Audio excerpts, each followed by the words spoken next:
नमस्ते सदावत्सले मातृभूमि। हम लोग चर्चा करने जा रहे हैं ऑनरेबल सुप्रीम कोर्ट में आज बिहार के जाति सर्वेक्षण, जिसको सर्वे कहा गया है, बिहार के जाति सर्वे जो बिहार सरकार ने एक गुगली फेंकी थी। हालांकि करने के लिए तो ये फेंकी थी कि मोदी जी की जो भारत एक राष्ट्र एक आत्मा की जो कॉन्सेप्ट है उस पर वो ग्लेन बोल्ट हो जाए, लेकिन हुआ ऐसा नहीं।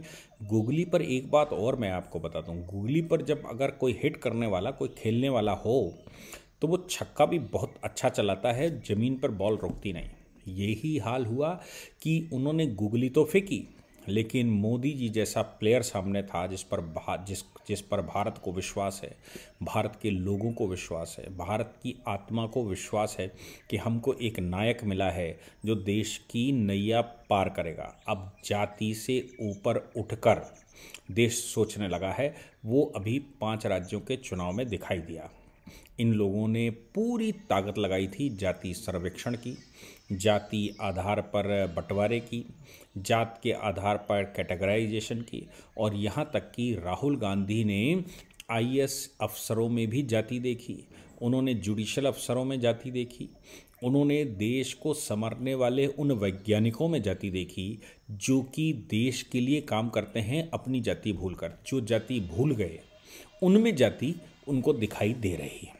जाति तो एक मानसिकता, ये वेदों का जाति मैं कहता आया हूँ कि वैदिक शब्द है, यानी कि संस्कृत का शब्द है जाति।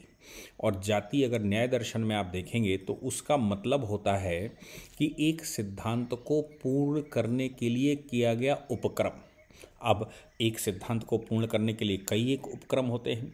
पूरे गांव की आबादी में कोई भी चीज़ बाहर से ना आए और पूरी आवश्यकता गांव में पूर्ण हो, इसके लिए कृषकों में और इसके लिए वैश्यों में कार्य का विभाजन आज जाती है।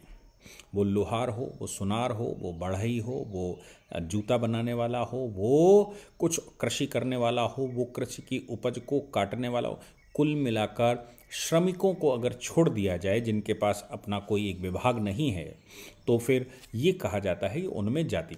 लेकिन जाति का उद्देश्य एक है कि पूरे गांव का भरण पोषण करेंगे। सिद्धांत एक है कि पूरे गांव का भरण पोषण हो, जिससे ब्राह्मण जो कि वैज्ञानिक हैं, ब्राह्मण जो कि गुरु हैं, ब्राह्मण जो कि रिसर्चर हैं, ब्राह्मण जो कि मनन करने वाले हैं, उनका उदर पालन हो सके। उनका खर्चा कौन उठाएगा? क्षत्रिय जो कि गांव की रक्षा करने वाले हैं, जो गांव की सुरक्षा में लगे हुए लोग हैं, उनका उदर पालन कौन करेगा? और वो श्रमिक जो इन सभी का सहयोग करने वाले लोग हैं, उनका उदर पालन कौन करेगा? इन कामों को बंटवारे के लिए ही किया गया उपक्रम, यानी कि इन कामों इन एक एक उद्देश्य को पूर्ण करने के लिए किया गया उपक्रम एक जाति कहलाती थी। कालांतर में मुसलमानों के आने के बाद वो जाति वंशानुगत हो गई, और वंशानुगत इतनी हो गई कि जातियों को अपना उद्देश्य, यानी कि वो जो मूल था कि सिद्धांत क्या है उन जातियों का, वो सिद्धांत तो हटा दिया गया, लेकिन उपक्रम ध्यान रहा। उन उपक्रमों के आधार पर छोटे बड़े होने लगे और अंग्रेजों ने बाकायदा उनको छोटा बड़ा घोषित कर दिया। ये हमारे देश की जाति का इतिहास और कैसे जातियां बिगड़ कर आईं। आज भी मुझे लगता है अगर जाति सर्वेक्षण दोबारा करवाया जाए तो अगर उस वैदिक आधार को लोगे तो जो शिक्षक हैं, जो साइंटिस्ट हैं, जो मनन करने वाले हैं, जो वकालत करने वाले लोग हैं, जो कि न्यायाधीश हैं, इन सभी की एक जाति, और वो जाति ब्राह्मण की कहलाएगी। वो कौन सी वंशानुगत कहाँ से पैदा हुए इससे मतलब नहीं है।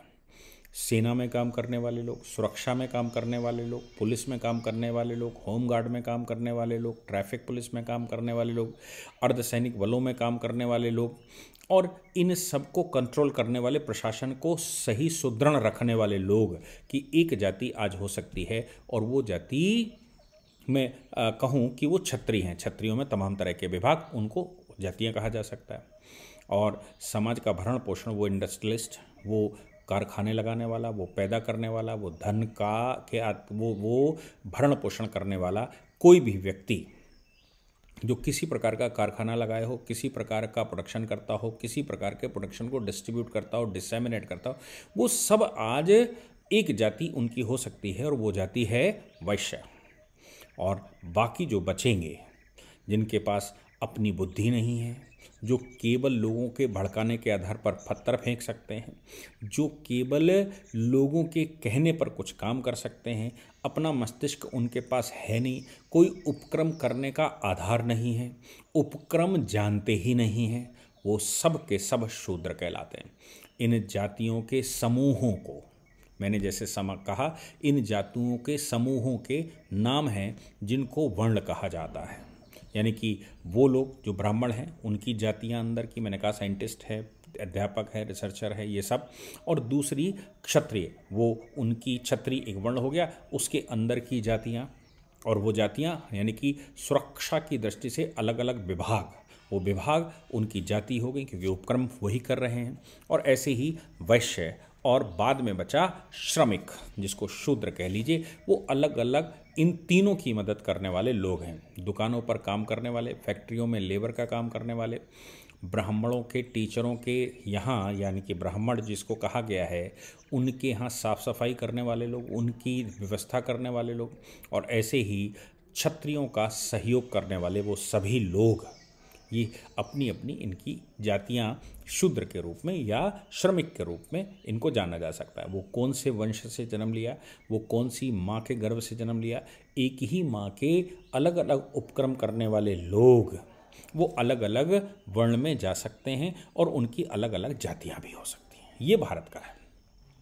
लेकिन जातियों के आधार पर भारत पर शासन करना, जातियों के आधार पर भारत को तोड़ना, जातियों के आधार पर भारत में विद्वेष पैदा करना, जातियों के आधार पर भारत में राजनीति का आधार ढूंढना, ये तो भारतीय मूल परंपरा नहीं है, ये तो भारत की परंपरा ही नहीं है, ये तो भारत का सिद्धांत भी नहीं है।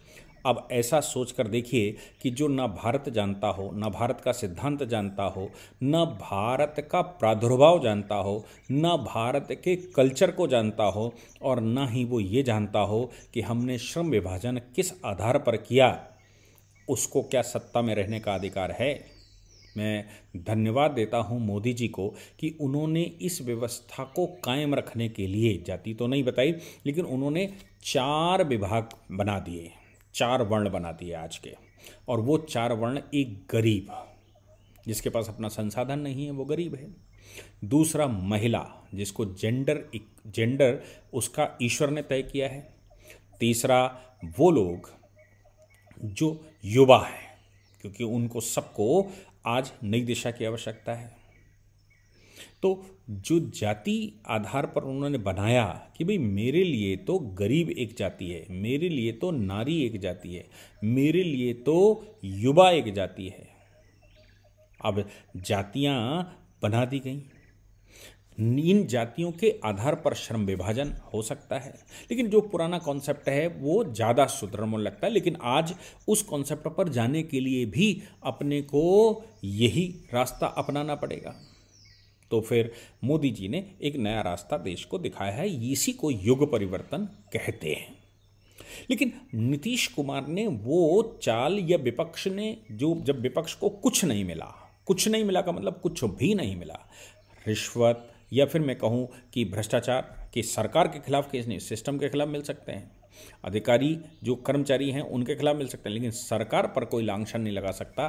सरकार भ्रष्टाचार को रोकने का प्रयास कर रही है क्योंकि सिस्टम तो अंग्रेजी है, लेकिन सरकार पर प्रश्न नहीं खड़ा किया जा सकता, पार्टी पर प्रश्न नहीं खड़ा किया जा सकता, विकास करने पर भी प्रश्न नहीं खड़ा किया जा सकता, विदेश नीति पर प्रश्न नहीं खड़ा किया जा सकता, सोच पर प्रश्न नहीं खड़ा किया जा सकता, कहीं किसी को लड़ाने का प्रयास नहीं हो रहा है, विदेशी आक्रांताओं के लिए यहाँ किसी प्रकार का कोई स्थान दिखता नहीं है, और भारत में तुष्टीकरण लगभग समाप्त हो चुका हो। भारत का जो पर्यटन का कॉन्सेप्ट था, तीर्थाटन का, वो कॉन्सेप्ट भी भारत सरकार ने अडॉप्ट कर लिया है। इसीलिए पर्यटन को बढ़ावा देने के लिए तीर्थाटनों को सुदृढ़ किया जा रहा है, इंफ्रास्ट्रक्चर पूरा बनाया जा रहा है, लोगों के ऊपर अतिरिक्त कर ना हो, इसके लिए स्वेच्छा से इनकम टैक्स डिपार्टमेंट में इनकम टैक्स भरने का है। अधिकारी स्वेच्छा से कर भरने वालों को लूटे नहीं, इसके लिए इनविजिबल यानी कि न दिखने वाले निर्णय, ये पता ही ना हो कि मेरी फाइल किसके पास गई है, ये सब कुछ करने का प्रयास चल रहा है।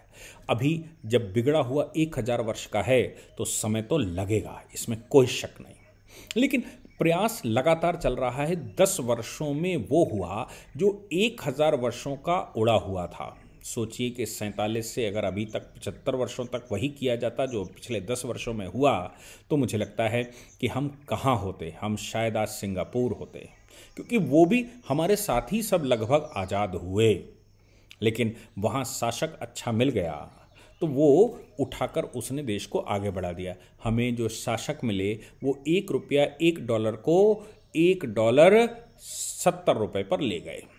70 गुना कमज़ोर, हर वर्ष 1 गुना कमज़ोर करके भारत हमको दिया। लेकिन मैं शुक्रगुजार हूँ मोदी जी का कि उन्होंने 2022 के अक्टूबर से लेकर अभी तक जो डॉलर का रेट है उसको मेंटेन करके रखा हुआ है। लगातार धीरे धीरे करके वो सब ठीक हो रहा, लेकिन अभी तो ये कंसर्न उठाया है वर्ल्ड बैंक ने, IMF ने, कि भारत की करेंसी इतनी कंट्रोल कैसे हो सकती है जबकि कोविड का सबसे ज़्यादा प्रभाव भारत पर रहा हो और सबसे ज़्यादा भारत के खजाने खाली हुए हों, जिसके यहाँ इतनी सारी वैक्सीन बांटी गई हों मुफ्त में, जिसमें पूरा सिस्टम लगा हो, कोविड का पूरा इलाज मुफ्त में हुआ हो, और इसके अतिरिक्त जहां राशन लंबे समय से पूरे देश को दिया जा रहा हो। ऐसा उनको लगता है ये अजूबा हो नहीं सकता, लेकिन दैवी कृपा से भारत अपने आप को उभार पाया। ये एक कंसर्न है, ये उनका प्रश्न है। लेकिन नीतीश कुमार ने जो जनगणना के नाम से, यानी कि सर्वे के नाम से जनगणना की बात कही, वो पटना हाईकोर्ट में चैलेंज हुआ था, कोई समस्या, कोई शक नहीं। पटना हाई कोर्ट ने उस पर कहा कि नहीं भाई ये होना चाहिए। सुप्रीम कोर्ट में उस पर एक PIL आई थी, नई सोच नया सवेरा, कुछ ऐसा उसका नाम था, और वो नई सोच के नाम से जो PIL आई, उस PIL पर अगस्त से वो पेंडिंग है, उस PIL पर काम चल रहा था।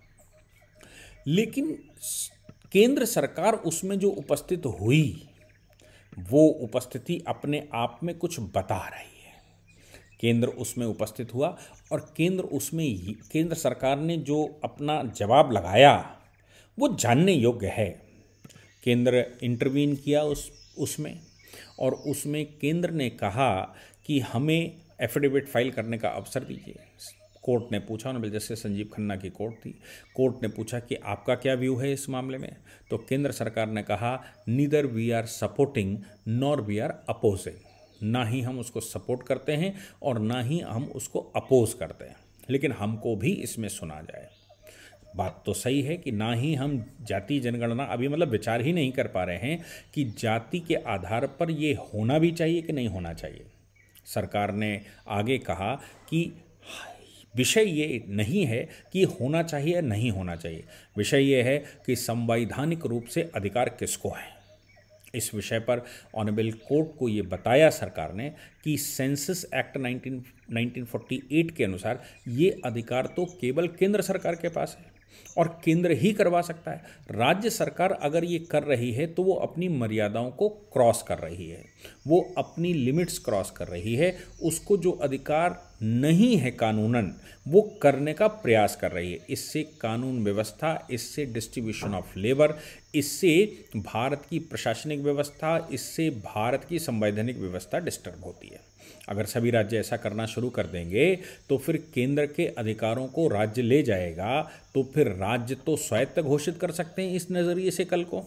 इसलिए उनका कहना था कि इस विषय पर आप हमें गाइड करें, हमारा रोल था, हमको करना था, ये वो कर कैसे सकते हैं। बात तो उनकी बिल्कुल जायज़ है कि वो कर कैसे सकते हैं, लेकिन सवाल यहाँ पर वहीं का वहीं है कि क्या जातिगत जनगणना का केंद्र सरकार सपोर्ट करती है, और सपोर्ट करती भी है तो कितना, किस लेवल पर।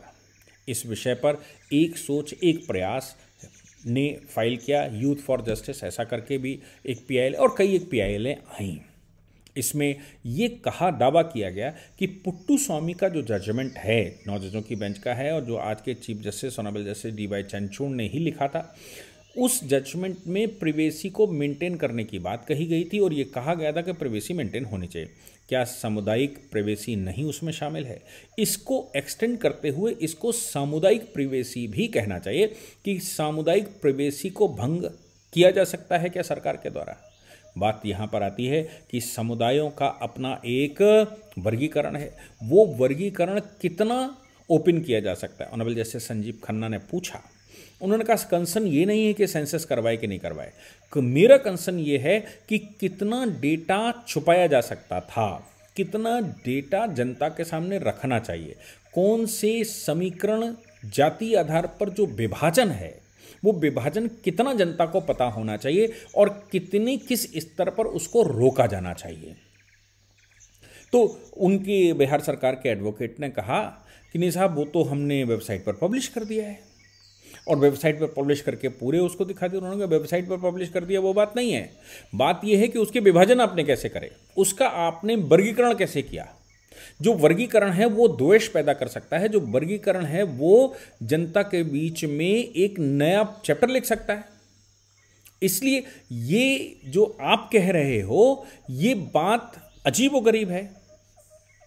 कोर्ट ने कहा कि हम इस विषय पर नोटिस जारी करे दे रहे हैं, जातिगत जनगणना जो भी हुई, जो सेंसस हुए हैं, और कोर्ट ने कहा हम इस बात पर सहमत हैं कि राज्य सरकार को सेंसस करने का अधिकार नहीं है, लेकिन उन्होंने सर्वे करवा ही लिया है, तो करवा लिया है तो उसका डेटा मुझे मेरी अदालत में सबमिट किया जाए। इस बात को लेकर पिटिशनर्स ने कहा तब तक आप उसके इस्तेमाल को स्टे कर दीजिए। कोर्ट ने कहा कि पटना हाईकोर्ट चूंकि उस पर मोहर लगा चुका है, इसलिए एक साथ स्टे तब तक नहीं किया जा सकता जब तक कि पूरा मैटर सामने ना आ जाए। इसलिए आप पहले अब जवाब दीजिए, राज्य सरकार जवाब दे, और दूसरा जो जातिगत सर्वे हुआ है, सर्वेक्षण हुआ है, उसका डेटा मेरे सामने रखा जाए, उनके वर्गीकरण का प्रकार हम देखना चाहते हैं, तब हम आगे तय कर पाएंगे कि वाकई में इसमें क्या होना है। मैं मानता हूं ऑनरेबल जस्टिस संजीव खन्ना बड़ी सोच के व्यक्ति हैं और अगले चीफ जस्टिस भी वही हैं। उनके जजमेंट जिस किसी ने भी पढ़े होंगे वो सब जानते हैं कि राष्ट्र के पक्ष में जजमेंट करने वाले व्यक्ति हैं। ऑनरेबल सुप्रीम कोर्ट में आगे जब बहस चली तो केंद्र सरकार ने कहा कि साहब हमारा तो माय लॉर्ड हमारा तो सीधा मत है कि उनको नहीं करना चाहिए। दूसरा उन्होंने ये भी एक कंसर्न कोर्ट के सामने आया कि भाई जो आरक्षण की सीमा है, जैसे उनका ये जो नीतीश कुमार एंड कंपनी कर रही है, वो ये कहती है कि जिसकी जितनी हिस्सेदारी उतनी उसकी भागीदारी, तो जिसकी भागीदारी जितनी है उतनी उसकी हिस्सेदारी भी होनी चाहिए, यानी कि बंटवारा होना चाहिए। बंटवारा एक हमने 47 में भी देखा था, बंटवारा उससे पहले 1937 में भी हमने देखा था जब बर्मा अलग हुआ था, बंटवारा उससे पहले अफगानिस्तान के रूप में देखा था, बंटवारा उससे पहले हमने कई रूपों में देखा है। आज जाति बंटवारा, हिस्सेदारी और भागीदारी जब शब्द इस्तेमाल होते हैं तो फिर वो बंटवारे की बात होती है। राष्ट्र में जातियां उपक्रम सिद्धांतों को पूर्ण करने का उपक्रम करेंगी या फिर जाति विभाजन के लिए की जाएगी, ये मेन कंसर्न ऑनरेबल कोर्ट के सामने था। इसलिए कोर्ट ने स्टे देने से फिलहाल मना किया है, लेकिन तारीख अगली डाली है, जनवरी के लास्ट वीक में वो उसको सुनेंगे और सुनते समय कोर्ट ने कहा कि जब सब डेटा हमारे पास आ जाएगा तब हम तय करेंगे कि रिजर्वेशन का क्या हाल होगा, मतलब इसका डेटा का क्या हाल होना। कंसर्न ये था कि जो रिजर्वेशन है वो 50% की लिमिट क्रॉस कर रहा है, क्या 50% की लिमिट क्रॉस हो सकती है? तो इशू ये भी था कि जब 10% मोदी सरकार ने बढ़ाया था सामान्य वर्ग के लिए, तो फिर वो 50% क्रॉस कर गया था। सुप्रीम कोर्ट ने उस पर मोहर भी लगाई थी और ये कहा था कि ये जाति नहीं है, ये वीकर सेक्शन के लिए है, इसलिए इससे कोई प्रभाव नहीं पड़ता। किंतु यहाँ पर जो सवाल खड़ा किया जा रहा है वो ये है कि जाति आधार पर ऑलरेडी रिजर्वेशन है, क्या पूरी जाति पिछड़ी है या फिर उनमें कुछ लोग पिछड़े हैं जिनको सरकारी सपोर्ट की आवश्यकता है? ये बहुत सारे प्रश्नों का इस पिटीशन में जवाब मिलेगा। यहाँ हालांकि honourable justice Sanjiv Khanna, honourable justice Dipankar Datta की अदालत ने इस विषय को बड़ी गंभीरता से लेते हुए अभी फिलहाल स्टे देने से मना कर दिया। केंद्र ने जो जवाब दिया है कि हम तो साहब इस विषय पर